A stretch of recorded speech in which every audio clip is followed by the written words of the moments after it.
అందరికీ నమస్కారం అండి. తెలుగు స్టోరీ బుక్ ఛానల్కి స్వాగతం. ఈరోజు నేను మీకు వినిపించబోతున్న కథ భర్తను కోల్పోయి ఒంటరైన తల్లిని వేరే వ్యక్తితో చూడకూడని స్థితిలో చూసిన పెళ్ళైన కూతురు. తల్లిని అలా చూసి అసహించుకుంది.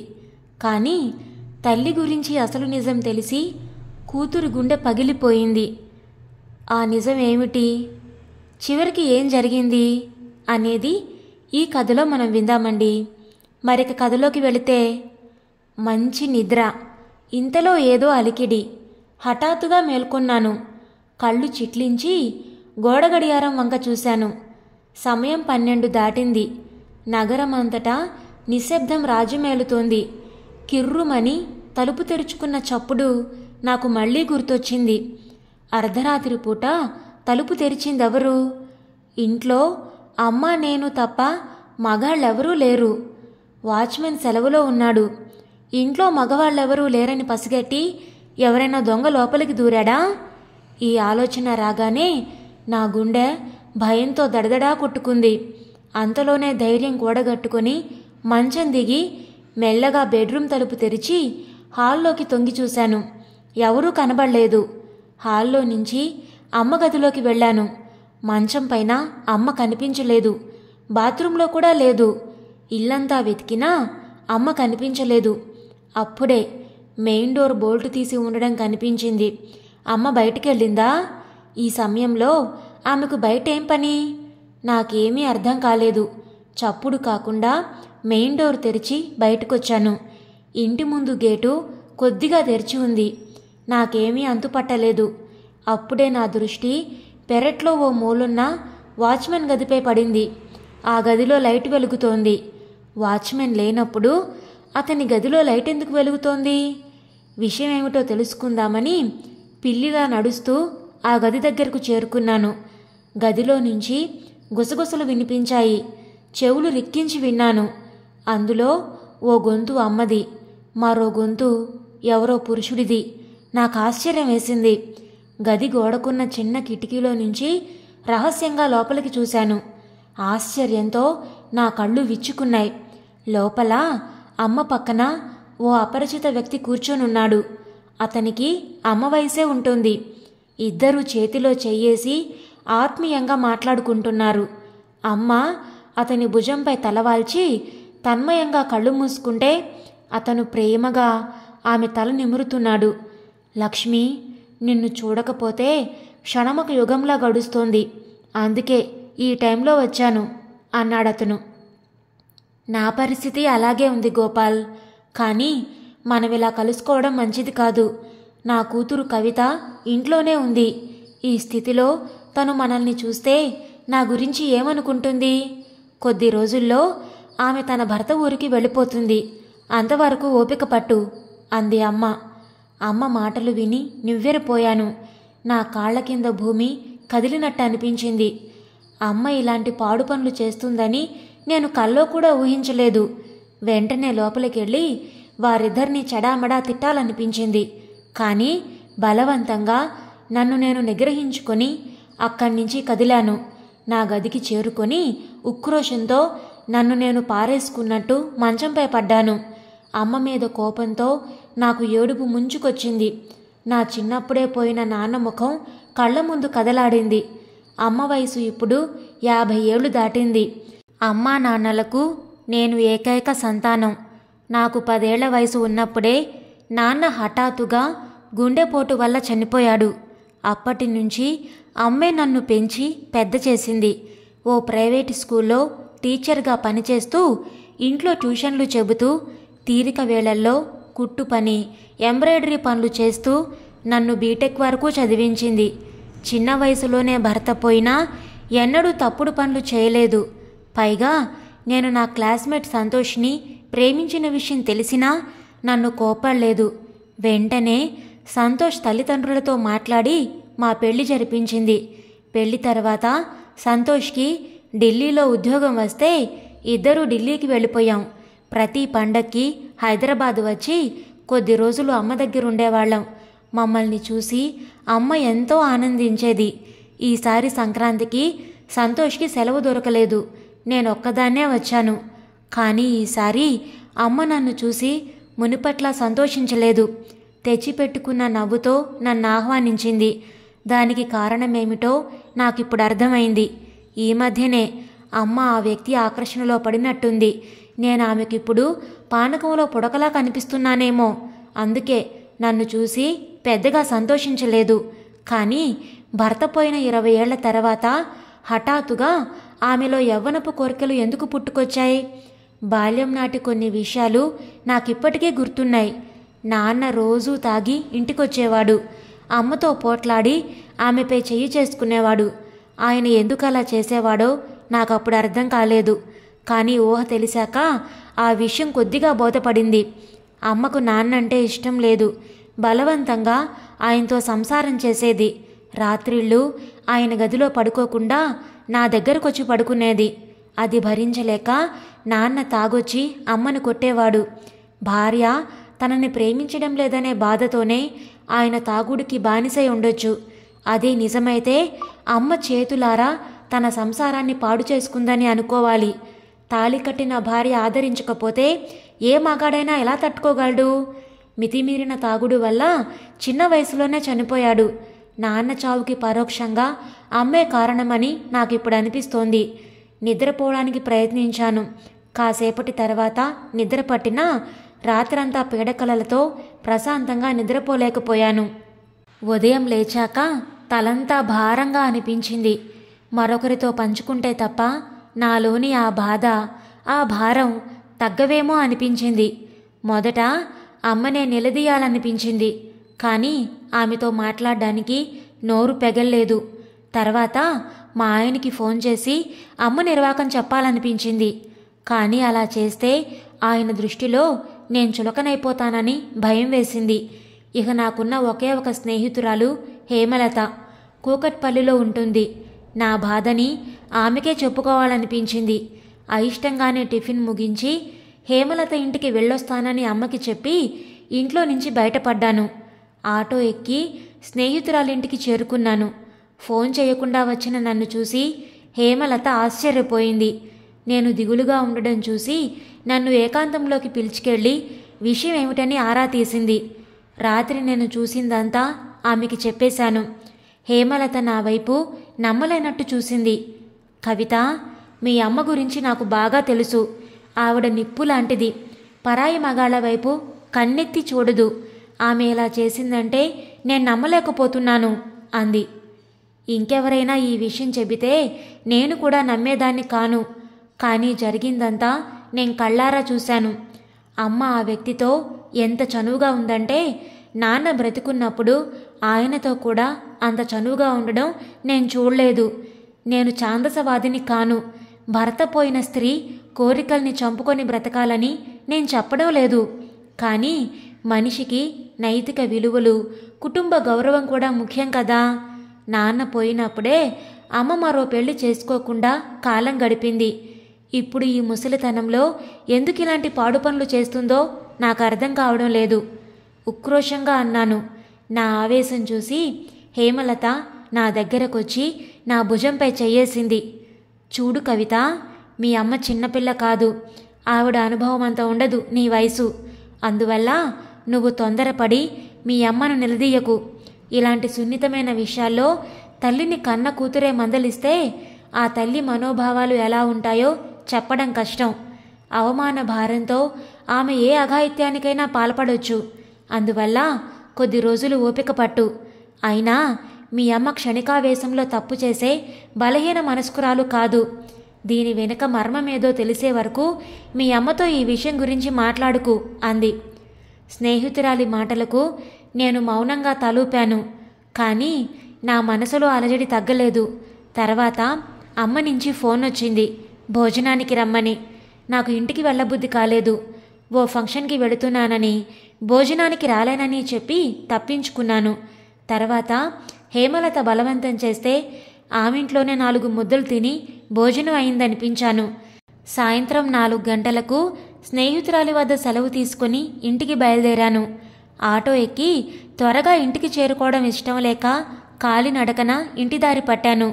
దారిలో నా ఆలోచనలన్నీ అమ్మ గురించే. అమ్మ ఎందుకలా పెడదారి పట్టింది? రేపు నాకు పిల్లలు పుడితే తన అమ్మమ్మ అవుతుంది. మనవల్ని చూసి ఆనందించాల్సిన ఈ పెద్ద వయసులో ఆమెలో యవ్వనపు కోరికలు ఎందుకు రగులుకున్నాయి? కుటుంబ ప్రతిష్ట మంటగలుస్తుంది అనే స్పృహ కూడా లేనంతగా ఆమెకు కోరికల మైకం కమ్మిందా? ఆమెకు జ్ఞానోదయం కలగాలంటే ఏం చేయాలి? ఇలాంటి ఆలోచనలతో నా తల వేడెక్కిపోయింది. పావుగంట నడిచాక దారిలో ఓ పబ్లిక్ పార్క్ కనిపించింది. ఆ పార్కులో నుంచి అప్పుడే బయటకొచ్చిన ఓ వ్యక్తిని చూసి ఉలిక్కిపడ్డాను. అతన్ని చూడగానే గుర్తుపట్టాను. రాత్రి అమ్మ దగ్గరకొచ్చిన వ్యక్తి అతనే. అతని రూపం నా మనోఫలకంపై బాగా ముద్రపడిపోయింది. అతను నన్ను చూడలేదు. తన మానాన తను ఫుట్పాత్పై నింపాదిగా నడుస్తూ వెళుతున్నాడు. నా ప్రమేయం లేకుండానే నేను అతన్ని అనుసరించసాగాను. కాసేపు నడిచాక అతను ఓ కాలనీలోకి ప్రవేశించాడు. అక్కడ ఓ ఇంటి దగ్గర ఆగాడు. ఇంటి పక్కన ఉన్న మెట్లెక్కి మేడపైకి వెళ్ళిపోయాడు. నేను తటపటాయిస్తూ కాసేపు అక్కడే నిలబడిపోయాను. తర్వాత ధైర్యం చేసి మెట్లెక్కి పైకి చేరుకున్నాను. చుట్టూ అల్లుకున్న మల్లె తీగలు, పూల కుండీలతో అందంగా ఉన్న బాల్కనీ దాటి తలుపు దగ్గరకు చేరుకున్నాను. సంకోచిస్తూ లోపలికి తొంగి చూశాను. హాల్లో ఎవరూ లేరు. వంటింట్లో నుంచి టీ ఉడుకుతున్న సూచనగా కమ్మటి వాసనొస్తుంది. ఆ వ్యక్తి కిచెన్లో ఉన్నాడని నాకు అర్థమైంది. నా అడుగుల చప్పుడు విని వంటింట్లో నుంచే ఎవరు అని అడిగాడాయన. నేను అంటూ ఆగిపోయాను. ఆ తర్వాత ఏం చెప్పాలో తోచలేదు. నేను అనేది మీ పేరా? చక్కటి పేరు. ఆ సోఫాలో కూర్చోండి నేనుగారు, 2 నిమిషాల్లో వస్తాను అన్నాడాయన నవ్వుతూ. నేను నవ్వలేదు. హాల్లో సోఫాలో కూర్చొని అతని కోసం ఎదురు చూడసాగాను. కాసేపట్లో ఆయన ట్రేలో 2 టీలు తీసుకొచ్చాడు. నన్ను మాట్లాడనివ్వకుండా టీ కప్పుతో పాటు నీళ్ల గ్లాస్ అందించాడు. దాహంగా ఉండడంతో నీళ్లు తాగి మొహమాటానికి టీ ఓ గుక్క తాగాను. టీ అద్భుతంగా ఉంది. నా ప్రమేయం లేకుండానే టీ మొత్తం తాగేశాను. చిటికలో నా అలసట అంతా ఎగిరిపోయింది. ఇప్పుడు చెప్పమ్మా, ఎవరు నువ్వు? నాతో నీకేం పని? టీ తాగాక అడిగాడాయన. నేను చెప్పడానికి తటపటాయించాను. ఆ వ్యక్తి నా ముఖాన్ని దీక్షగా చూశాడు. అంతలో ఆయన కళ్ళు మెరిశాయి. నువ్వు లక్ష్మి కూతురివి కదూ అని అడిగాడు. అవును, నిన్న అర్ధరాత్రి మీరు మా ఇంటికి రావడం చూశాను. నా జవాబులో హెచ్చరిక ధ్వనించింది. ఆయన ఆశ్చర్యపోయాడు. ఈ విషయం మీ అమ్మకి చెప్పావా? ఆత్రంగా అడిగాడు. చెప్పలేదు. మంచి పని చేశావు. ఆయన నిశ్చింతగా ఊపిరి పీల్చుకున్నాడు. ఆయన ధోరణి నాకు అంతుపట్టలేదు. అసలు మీరెవరు? మా అమ్మకు మీకు ఏమిటి సంబంధం? ఈ వయసులో ఇలాంటి పనులు ఎందుకు చేస్తున్నారు? నిష్ఠూరంగానే అడిగాను. ఆయన ముఖంలో ఎలాంటి భావం కనిపించలేదు. ఓసారి దీర్ఘంగా నిట్టూర్చి కుర్చీలో వెనక్కి వాలి చెప్పడం మొదలుపెట్టాడు. చూడమ్మా, నా పేరు గోపాలరావు. నేనొక విధి వంచితుణ్ణి. అంతా అనుకున్నట్టు జరిగి ఉంటే నీకు తండ్రి స్థానంలో ఉండేవాణ్ణి. 30 ఏళ్ల క్రితం మీ అమ్మ లక్ష్మి, నేను గాఢంగా ప్రేమించుకున్నాం. ఇద్దరం పెళ్లి చేసుకోవాలనుకున్నాం. లక్ష్మిని మీ నాన్న కాంతారావు కూడా ప్రేమించేవాడు. అతను మీ అమ్మకి మేనత్త కొడుకు. బాగా డబ్బున్నవాడు, జలసారాయుడు. మీ అమ్మకి అతనంటే ఇష్టం లేదు. ఎట్టి పరిస్థితుల్లోనూ అతన్ని పెళ్లి చేసుకోనని ఆమె తన తల్లిదండ్రులతో ఖరాఖండీగా చెప్పేసింది. లక్ష్మి తనని ఇష్టపడకపోయినా ఆమెనే పెళ్లాడాలని కాంతారావు పంతం పట్టాడు. తర్వాత ఏం జరిగిందో తెలీదు. ఓ రోజు హఠాత్తుగా లక్ష్మి నా దగ్గరకొచ్చి తను చెప్పినట్టు చెయ్యమని నా చేత ఒట్టు వేయించుకుంది. ఆ తర్వాత ఆమె కోరింది విని నా గుండె బద్దలైంది. పెద్దల అభీష్టం మేరకు తను కాంతారావునే పెళ్లాడతానని, తనని మరిచిపోయి మరో మంచి అమ్మాయిని పెళ్లి చేసుకోమని నన్ను కోరింది. హఠాత్తుగా ఆమె ఎందుకు మనసు మార్చుకుందో ఎంత అడిగినా చెప్పకుండా వెళ్ళిపోయింది.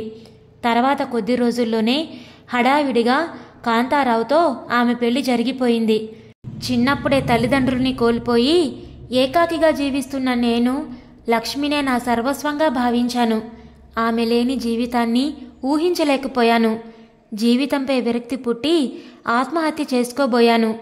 ఓ పెద్ద మనిషి నన్ను రక్షించాడు. మానవ జన్మలోని పరమార్థాన్ని బోధించాడు. ప్రాణత్యాగం చేయాలనుకుంటే ఓ మంచి పని కోసం నీ ప్రాణాన్ని త్యాగం చేయి అని సలహా ఇచ్చాడు. నేను వెంటనే సైన్యంలో చేరాను. సరిహద్దుల్లో నా ప్రాణాన్ని లెక్క చేయకుండా శత్రువులతో పోరాడాను. నాలోని నిరాశ, నిస్పృహలే ధైర్య సాహసాలుగా మారాయి.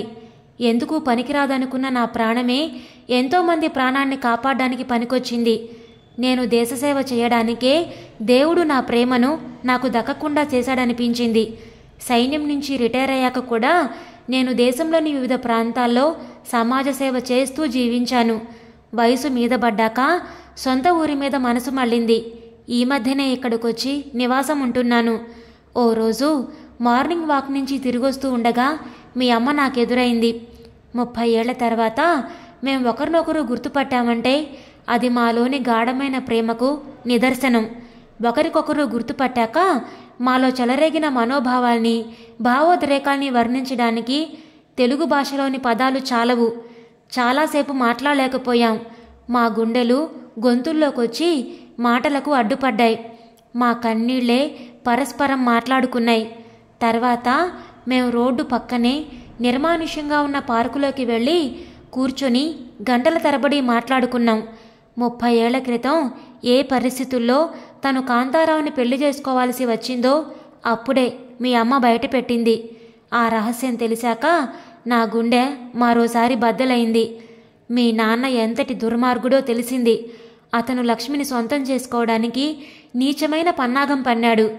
ఓ రోజు లక్ష్మి ఇంట్లో ఒంటరిగా ఉన్న సమయం చూసి ఇంట్లోకి దూరి ఆమెను బలాత్కరించాడు. తర్వాత పెద్దవాళ్ల కాళ్ళా వేళ్లాపడి మొసలి కన్నీరు కారుస్తూ క్షణికావేశంలో తప్పు చేశానని, తన తప్పు దిద్దుకోవడానికి లక్ష్మిని పెళ్లి చేసుకుంటానని అన్నాడు. లక్ష్మి అతనిపై పోలీస్ కంప్లైంట్ ఇవ్వాలనుకుంది. కానీ అలా చేస్తే కుటుంబం పరువు పోతుందని, చెల్లెళ్ల పెళ్ళిళ్ళు కావని తల్లిదండ్రులు ఆమెకి నచ్చజెప్పారు. అందరి మేలు కోరి కాంతారావునే పెళ్లి చేసుకోమని అభ్యర్థించారు. లక్ష్మికి మరో దారి కనిపించలేదు. పైగా మలినమైన శరీరంతో నన్ను పెళ్లాడడం ఇష్టం లేక నాతో తెగతెంపులు చేసుకుని అయిష్టంగానే కాంతారావుని పెళ్లాడింది. చెప్పడం ముగించాడాయన. నా గుండెలో అగ్నిపర్వతాలు బ్రద్దలయ్యాయి. ఇంతవరకు అమ్మ తన గతం గురించి నాకెన్నడూ చెప్పలేదు. ఆమె జీవితంలో ఇంతటి విషాదం దాగి ఉందని నేను కలలో కూడా ఊహించలేదు. ఇన్నాళ్ళు భార్య నిరాదరణకు గురైన దురదృష్టవంతుడిగానే నాన్నని భావించాను. నిరాశ నిస్పృహల వల్ల తాగుడికి బానిసైపోయిన ఓ మంచి మనిషి అనుకున్నాను. నాన్న గురించి నేనిలా ఆలోచించడానికి కారణం కూడా అమ్మ ఔదార్యమే. తండ్రి దుర్మార్గుడని తెలిస్తే నేనెక్కడ న్యూనతాభావానికి గురవుతానోనని ఆ వాస్తవం నాకు తెలియకుండా జాగ్రత్త పడినట్టుంది. మనసులో ఎంత బాధ ఉన్నా మౌనంగా భరిస్తూ నన్ను పెంచి పెద్ద చేసింది. ఇప్పుడు వాస్తవం తెలియడంతో నా దృష్టిలో అమ్మ వ్యక్తిత్వం హఠాత్తుగా హిమాలయాలంత ఎత్తుకు పెరిగిపోయింది. ఇంతసేపు ఆమె గురించి చెడుగా ఆలోచించినందుకు నన్ను నేను తిట్టుకున్నాను. నేను మౌనంగా ఉండడం చూసి ఆయన మళ్ళీ అన్నాడు, చూడమ్మా, తనకు జరిగిన అన్యాయం గురించి ఎవరికీ చెప్పొద్దని మీ అమ్మ నన్ను కోరింది. కానీ ఆమెకున్నంత సహనం నాకు లేదు. అందుకే ఆ బాధ నా గుండెలో దాచుకోలేక నిజం కక్కేశాను. ఎందుకంటే దేవతలాంటి మీ అమ్మని నువ్వు అపార్థం చేసుకోవడాన్ని నేను తట్టుకోలేను. అందుకే మీ అమ్మకిచ్చిన మాట తప్పాను. మీరు వాస్తవం చెప్పి నా కళ్ళు తెరిపించారు. లేకపోతే నిజంగానే నేనమ్మని అపార్థం చేసుకునేదాన్ని. అమ్మ జీవితంలో ఇంతటి విషాదం దాగి ఉందని నాకు తెలీదు. ఆ కాలంలో పరువు, కట్టుబాట్ల పేరుతో పెద్దవాళ్ళు అమ్మ గొంతు కోశారు. నాన్న చేసిన తప్పుకి అమ్మని శిక్షించారు. 30 ఏళ్ల క్రితం అమ్మ తరపు పెద్దలు చేసిన తప్పుని ఇప్పటికైనా సరిదిద్దాలి. ఆ పని నేనే చేస్తాను. మీరిద్దరినీ మళ్ళీ కలుపుతాను. ఓ పీడకలగా భావించి మీ గతాన్ని మరిచిపోండి. ఇద్దరూ నిర్భయంగా పెళ్లి చేసుకోండి. మీ కండగా నేనుంటాను. సంఘానికి భయపడాల్సిన పని లేదు. మనుషులు సంతోషంగా జీవించడానికే కట్టుబాట్లు పుట్టాయి తప్ప కట్టుబాట్ల కోసం మనుషులు పుట్టలేదు. ఇప్పుడు మీరు అర్ధరాత్రి పూట దొంగచాటుగా కలవాల్సిన అవసరం లేదు. ఇద్దరూ పెళ్లి చేసుకొని స్వేచ్ఛగా సంతోషంగా కలిసి జీవించండి. మీరిద్దరూ చేసిన త్యాగాలకు ఆ మాత్రం ప్రతిఫలం దక్కకపోతే ఇక లోకంలో మంచితనానికి విలువే ఉండదు. దృఢ విశ్వాసంతో అన్నాను. నా మాటలు విని ఆయన ముఖం సంతోషంతో వికసించింది. నువ్వు అచ్చం మీ అమ్మ పోలికే, నీ అమ్మలాగే నీది కూడా పెద్ద మనసమ్మా అన్నాడు ఆనందంగా. మీరేమీ అనుకోకపోతే నాదొక చిన్న కోరిక. తండ్రి అనిపించుకోవడానికి రక్త సంబంధమే ఉండక్కర్లేదు. రక్త సంబంధం కన్నా మానవతా బంధమే గొప్పది. నేను మీ కడుపున పుట్టకపోయినా మీరే నా తండ్రి అనిపిస్తోంది. మిమ్మల్ని నాన్న అని పిలవాలనిపిస్తోంది. పిలవమంటారా? గద్గద స్వరంతో అడిగాను. నా మాటలు విని ఆయన కళ్ళల్లో నుంచి జలజల కన్నీళ్లు కారాయి. అంతకన్నా భాగ్యం నాకింకేముందమ్మా అంటూ నా చేతులు పట్టుకొని చిన్నపిల్లల్లా విలపించాడు. ఊరుకో నాన్న, ఇక నీకు అమ్మకు కష్టాలుండవు. ఇన్నాళ్ళు మీరు కోల్పోయిన జీవితాన్ని దేవుడు మీకు తిరిగిచ్చాడు. ప్రేమకు వయసు అడ్డంకి కాదు. గడిచిపోయిన కాలం మళ్ళీ వెనక్కొస్తుంది. మీకోసం వసంతం తిరిగి వస్తుంది. ఆయన భుజం పట్టుకొని ధైర్యం చెబుతూ ఉద్వేగంగా పలికాను. ఇదండి ఈరోజు కథ. కథ మీకు నచ్చిందా? కథ పేరు అక్రమ సంబంధం. రచించిన వారు అధోని భాషా గారు. ఈ కథ మీకు నచ్చినట్లయితే లైక్ చేయండి, షేర్ చేయండి. అలాగే మన ఛానల్ని తప్పకుండా సబ్స్క్రైబ్ చేసుకోండి. మళ్ళీ రేపు మరొక మంచి కథతో కలుద్దాం. అంతవరకు ఉంటానండి.